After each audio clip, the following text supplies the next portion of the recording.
Assalamualaikum warahmatullahi wabarakatuh. Waalaikumsalam warahmatullahi wabarakatuh. Selamat pagi semua. Selamat pagi. Luar biasa. Ya, terima kasih kepada Ibu Tri yang sudah mempersilahkan saya untuk presentasi. Yang dimana studi kasusnya yaitu di Blok Benda, Desa Kondangsari, Kecamatan Bogor, Kabupaten Cirebon. Sebelumnya perkenalkan, nama saya Cicin Cynthia, Prodi Akuntansi. Dengan mata kuliah Manajemen Sumber Daya Manusia dengan dosen pengampu Ibu Triani Patra Pertiwi MM.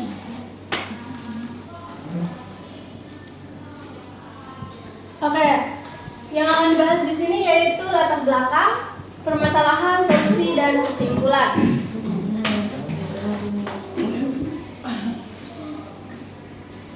Kita ke poin pertama, yang dimana di sini ada latar belakang. Desa Kondangsari memiliki dusun Benda Kulon, sedangkan Benda Kerep terdapat di Harjamukti. Dua nama ini, yaitu Benda Kerep dan Benda Kulon, muncul dari pemekaran atau pemecahan wilayah awal yang dikenal sebagai Benda Kerep di tanah Ciueung. Nama Benda Kerep sendiri berasal dari kata benda, yang berarti pohon benda, dan kerep artinya padat atau banyak dalam bahasa Cirebon, yang berarti banyak pohon benda. Nah, pada akhirnya terjadi pemekaran atau pemecahan dari wilayah awal tersebut menjadi Benda Kerep yang kini masuk wilayah kota Cirebon, tempat pesantren berada. Dan Benda Kulon yang kini masuk wilayah Desa Kondangsari, Kabupaten Cirebon. Kata Kulon sendiri berarti barat, yang kemungkinan merujuk pada letak geografisnya dari Benda Kerep atau pusat awal. Nah, jadi Benda Kulon ini pemecahan dari Benda Kerep yang dimana ada di Harjamukti. Nah, Benda Kerep berada di Harjamukti, sedangkan Benda Kulon berada di wilayah Kondangsari. Dan dari wawancara itu dari ibu-ibu PKK bahwa Benda Kulon ini dulunya tidak diakui dari wilayah manapun, sehingga Desa Kondangsari itu merangkul Benda Kulon. Untuk tanggal dan tahunnya belum pasti berapa. Nah, rumusan masalah yang saya ambil di sini yaitu dusun Benda Kerep dan Benda Kulon yang terkenal dengan karakteristik masyarakatnya yang sangat teguh mempertahankan adat istiadat dan wasiat leluhur.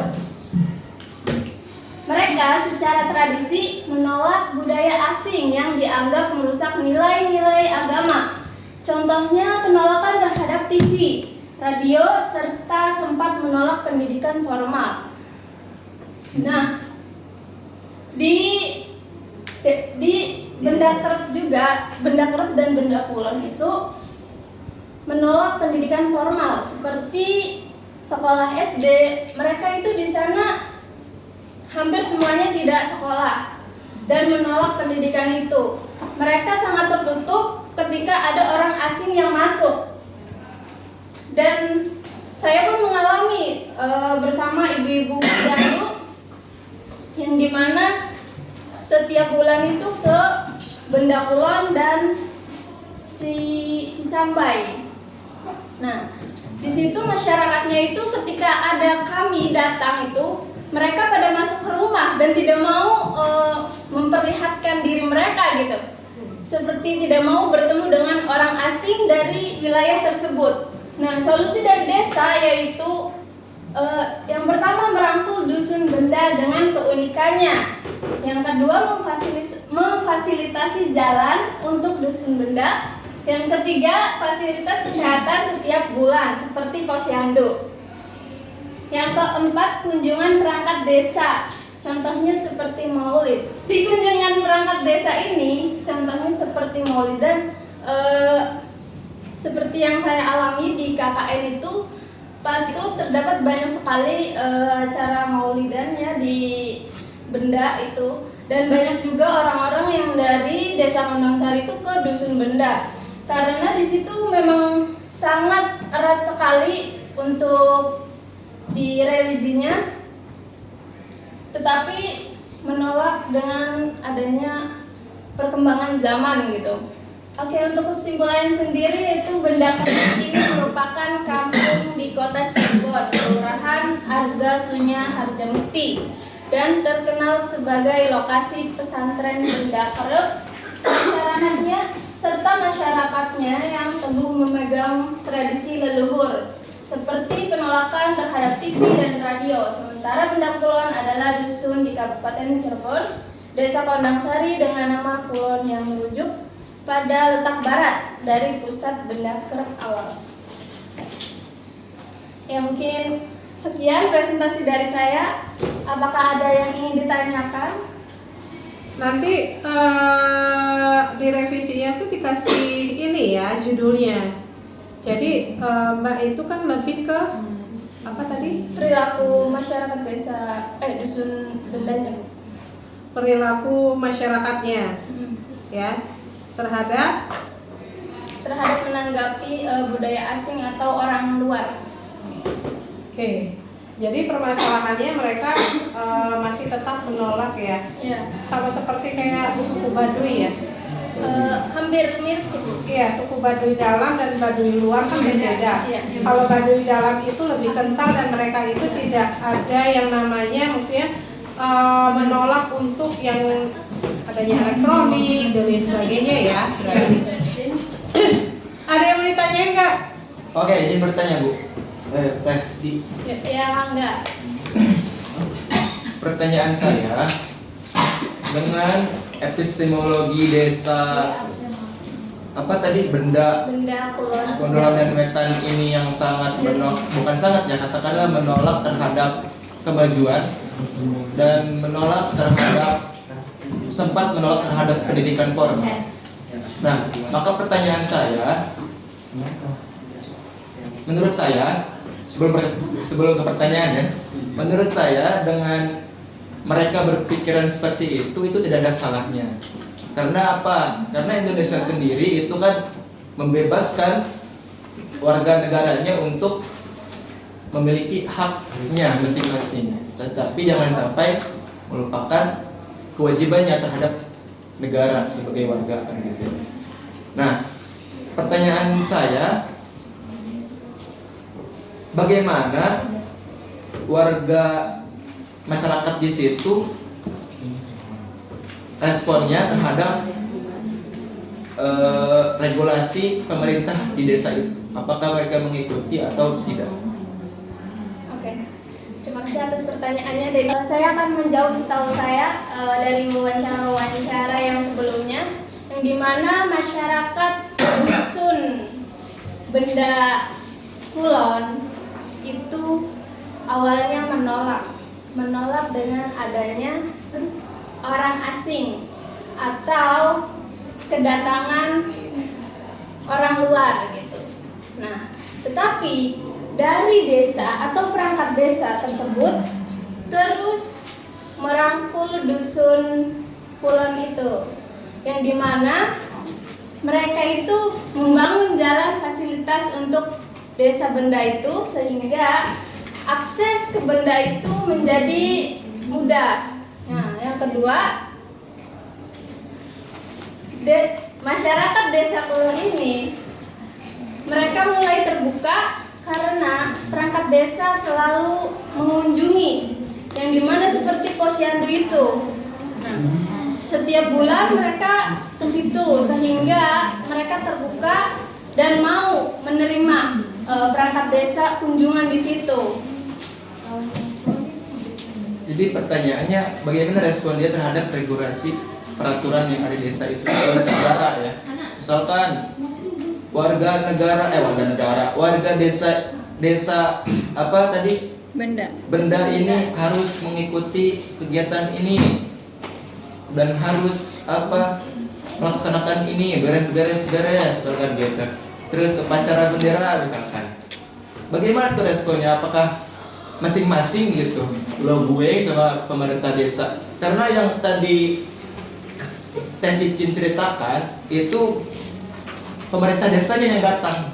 Nah, yang saya tanyakan, bagaimana respon warga masyarakat terhadap desa ini aturan ini.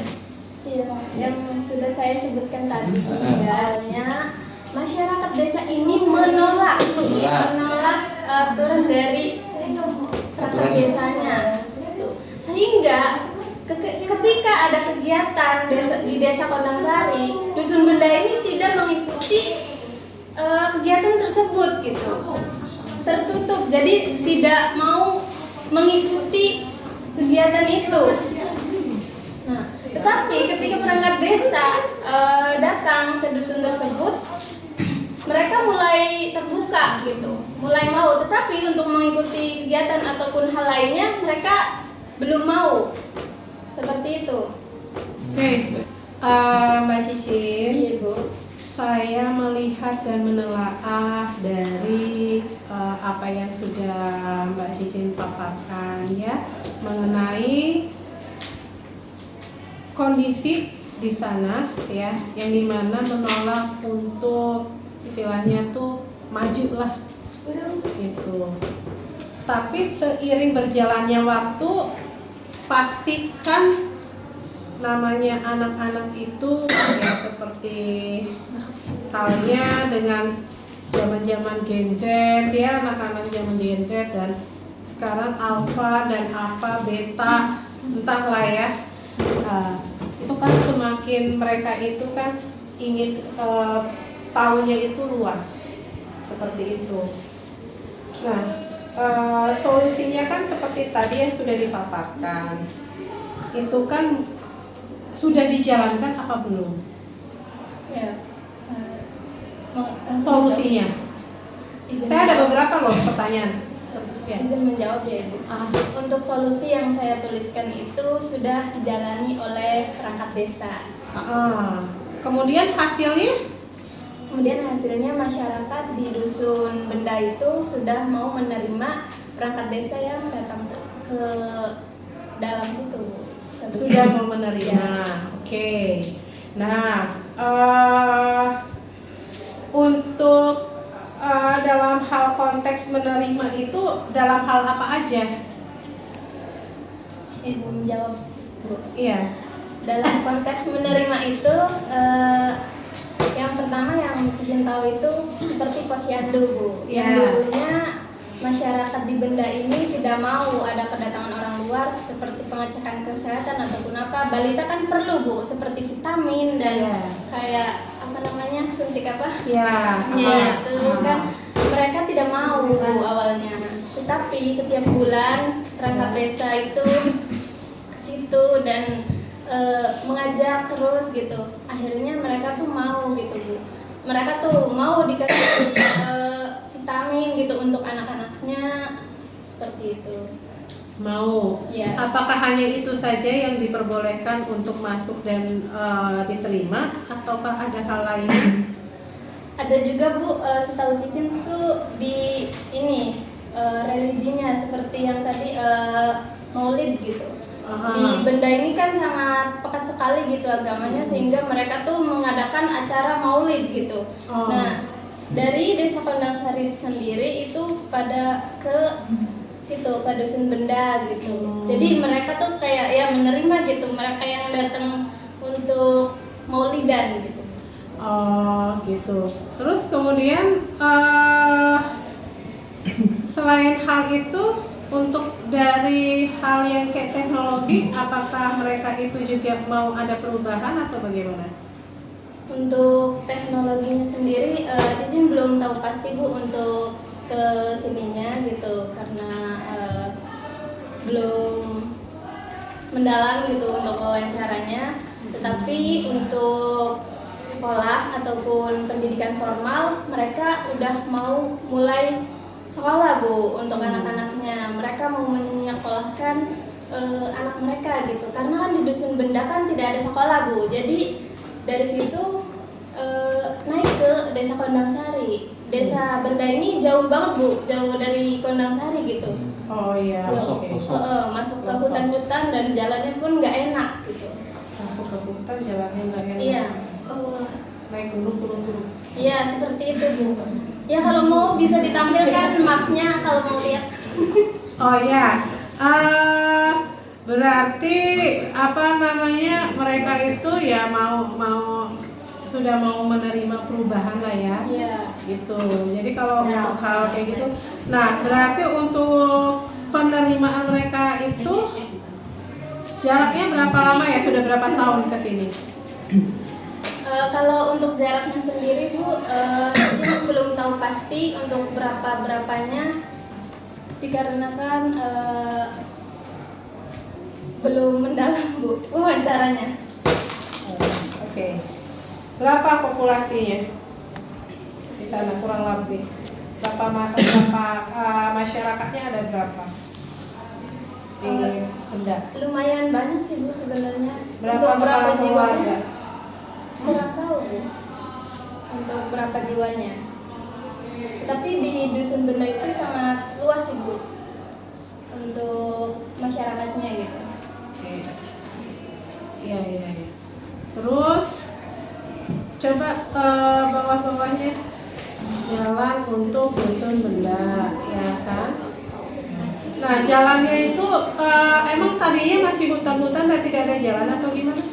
Tadinya tuh Bu masih tanah Bu, masih tanah liat kayak Tanah gitu, baru. kayak batu-batu kecil-kecil kayak gitu Bu. Jadi kayak di perangkat desa ini membangun jalan untuk akses ke dusun Benda tersebut Bu. Jadi sehingga jalannya ya lumayan untuk sekarang gitu. Oh gitu. Aspal. Oke. Jadi kesimpulannya? Jadi kesimpulannya Benda Kulon ini adalah pecahan wilayah dari Benda Kerep yang dimana dusun Benda ini diakui oleh Desa Kondangsari dan masyarakatnya itu penuh dengan keunikan yang dimana menolak budaya asing untuk masuk seperti penolakan TV, radio dan pendidikan formal. Terus handphone masih nggak mau pakai mereka? Handphone pakai lah. Handphone gitu kan, ya handphone. Nah mungkin untuk orang tuanya itu masih orang tuanya tuh tidak Bu sepertinya. Dan untuk gen-gen selanjutnya mungkin ada perubahan untuk ke depan. Ya makanya itu teknologi. Itu kan teknologi itu bukan hanya TV saja atau sayang. Berarti untuk ininya handphone sudah termasuk kan? Iya. Gitu. Sip, oke. Cukup. Ada lagi Mbak? Maaf Cici, ini yang kamu maksud ini Desa Kirasman. Bukan. Kirasman beda lagi. Sebenarnya ada Kirasman, Cicambai dan Benda Kulon. Kalau mau tahu nih, kalau bilang Desa Benda ke Kondangsari Kirasman, Kondangsari ini kan maksudnya biasanya tuh Kirasman tuh seperti ini juga, tapi Kirasman itu masih agak modern. Udah menuju modern soalnya udah ada perkembangan teknologi masuk, cuman di dalam desanya masih belum terlalu mahir tentang teknologi gitu. Nah kalau untuk akses dari Benda ke Kondangsari itu lumayan jauh juga. Nah kan karena saya tinggal di Kondangsari, jadi saya daerah tersebut. Jadi kalau mau bilang tentang posyandu itu kan posyandu itu paling setiap kamu tahu Cicin tahu sendiri kan yang posyandu itu paling tiap bulan itu di rumah Bu RT, ya kan. Lalu kalau mau bilang pemerintah masuk ke Benda itu dan tidaknya ke Benda gitu. Jadi begini Suryani. Nah, bidan ini kan mendapat ada ibu-ibu PKK. Nah, ibu-ibu PKK tersebut itu sudah diajari lah gitu bagaimana untuk mengecek berat badan, tinggi badan, mengasih vitamin. Nah, yang ke Kirasman, Cicambai dan ke Benda itu adalah ibu-ibu PKK, bukan bidannya langsung. Dan untuk bidannya langsung mungkin terdapat di RT-nya, tetapi untuk turun ke situ yaitu ibu-ibu PKK. Itu yang saya alami. Baik, terima kasih teman-teman atas pertanyaannya yang sangat luar biasa dan terima kasih juga untuk Ibu. Saya akhiri presentasi hari ini. Wassalamualaikum warahmatullahi wabarakatuh. Waalaikumsalam.